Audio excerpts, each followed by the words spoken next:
자, 이번 회담 5월 임시국회에는 어떤 영향을 줄지에도 관심이 쏠리죠. 윤석열 대통령과 이재명 대표가 최상병 특검법 등과 관련한 합의를 이뤄내지 못하면서 민주당에서는 오는 5월에 본회의에서 처리하는 데 주력하고 있습니다. 국민의 입장까지 듣고 오겠습니다.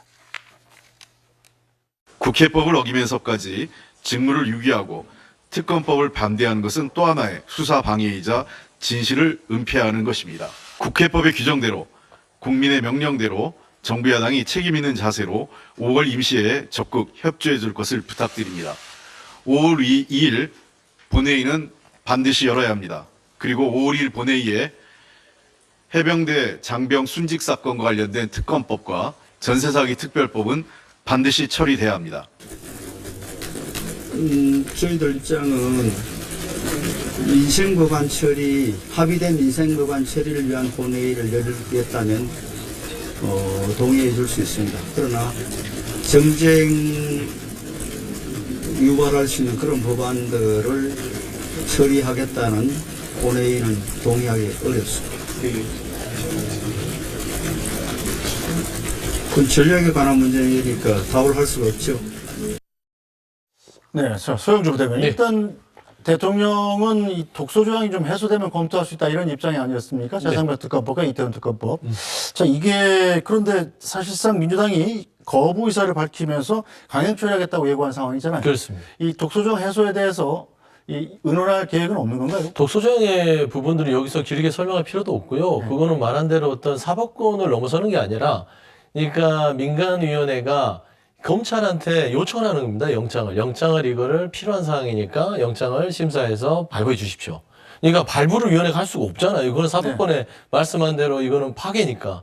근데 지금 오해를 하는 거예요. 독소장이라고 우기는 거고요. 하기 싫어서. 근데 이걸 갖고 감론을 할 건 없고, 대통령이 이걸 독소장이라고 규정하는 자체를 뭐냐면 그냥 특검하기 싫어해요.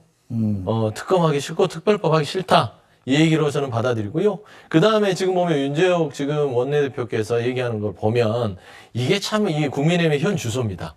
국민의힘이 총선 이후에 친윤당을 넘어서서 용산의 어떤 지배력에서 벗어났음에도 불구하고 아직도 용산 대통령이 이만 바라본다. 이번에 보면은 원래 이 정상회담 전에 국회의장이 여야 원내대표를 만나서 5월 임시회 일정을 짜려고 했는데 네. 윤재욱 원내대표가 그 자리에 나가질 않습니다. 그 이유가 뭐였냐면 정상회담 결과를 보고 내가 임하겠다. 그건 뭐냐면 대통령이 이 특검을 어떻게 할지에 대해서 지켜보겠다는 겁니다.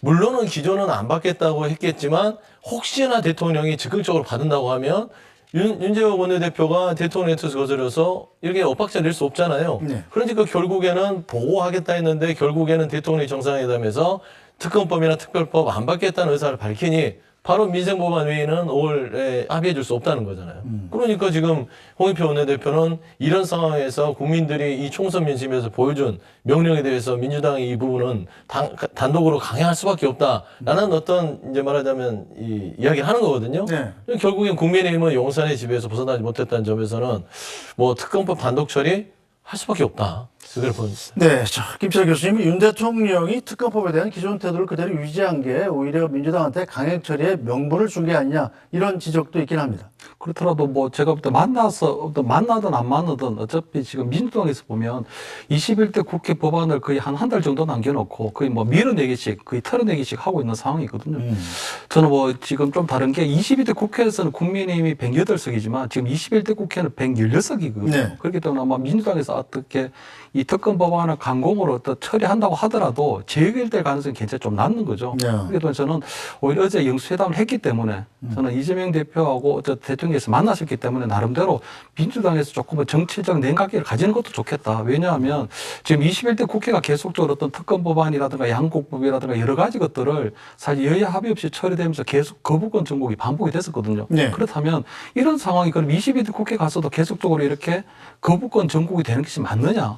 제가 볼 땐 그건 좀 바람직하지 않다고 보이거든요. 그러려면 21대 국회가 계속 22대 국회에서 도돌이표로 되니까 그건 굉장히 좀 바람직하지 않은 상황이죠. 그렇기 때문에 저는 21대 국회에서 지금 어떤 법안을 처리한다고 하더라도 그 법안이 처리될 가능성이 낮기 때문에 네. 여야 합의된 어떤 민생 법안 처리에 좀 주력을 해서 21대 국회 어떤 유정 의미를 갖추고 22대 국회에 가서 어쨌든 지금 채모상병 특검이라든가 이런 여러 가지 것들이 또 논의가 될 수밖에 없지만 네. 지금 채모상병 같은 경우는 지금 유전 법무관리관이라든가 어떤 핵심 키맨들이 지금 다 공수처에서 또 수사가 굉장히 좀 가속도를 내고 있는 상황이 있거든요. 네. 그렇기 때문에 아마 그런 공수처의 수사 결과를 좀 더 지켜보면서 저는 좀 나가는 것도 나쁘지 않다. 지금 그래서 22대 국회가 특검으로 시작해서 21대 국회에 반복되는 거부권 전국으로 가느냐, 아니면 22대 국회는 민생을 앞세운 총선 민의에서 드러난 그 민생을 앞선 그런 민생 국회로 되느냐 하는 것들은 지금 민주당의 이런 마지막 선택에 달려 있다. 그리고 이재명 대표의 손에 달려 있다. 이런 네. 말씀 드리고 싶습니다. 자, 양만희 논설위원. 일단 민주당이 5월 2일 본회의 처리를 예고한 상황인데, 자, 여야가 아직 본회의 일정을 합의하지 못한 거죠. 네. 오늘 안에 합의해서 5월 2일 날 본회의가 열릴 수 있겠습니까? 지금 민주당에서는 5월 2일 오후 2시 본회의를 상정하고 1시 반에 의원총회는 소집해 놓은 상태거든요. 그래서 그때까지 계속 논의는 될 텐데 지금 다음 국회의장 후보로 나온 민주당 의원들이 혹은 당선인들이 얘기하는 것이 뭐든지 좀 해야 된다. 네. 그러면서 지금 현 김지표 의장 같은 경우는 여야가 합의해오라 이렇게 계속 요구를 하고 있기 그렇죠. 때문에 오늘 내일 그리고 계속 그 오전까지도 당일 오전까지도 계속 요구를 할 것 같고요.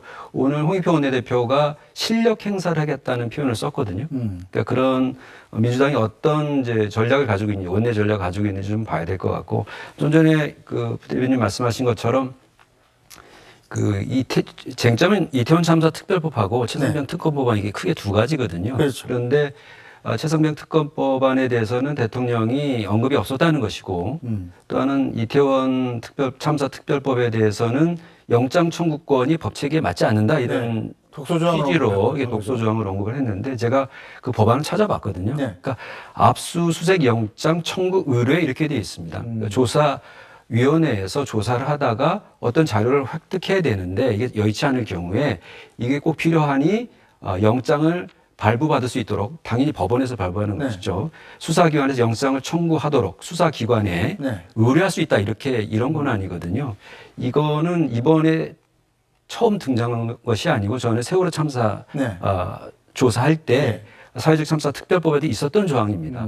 그런데 법조인 출신인 대통령이 이런 사항을 몰랐을 리는 없을 것 같고요.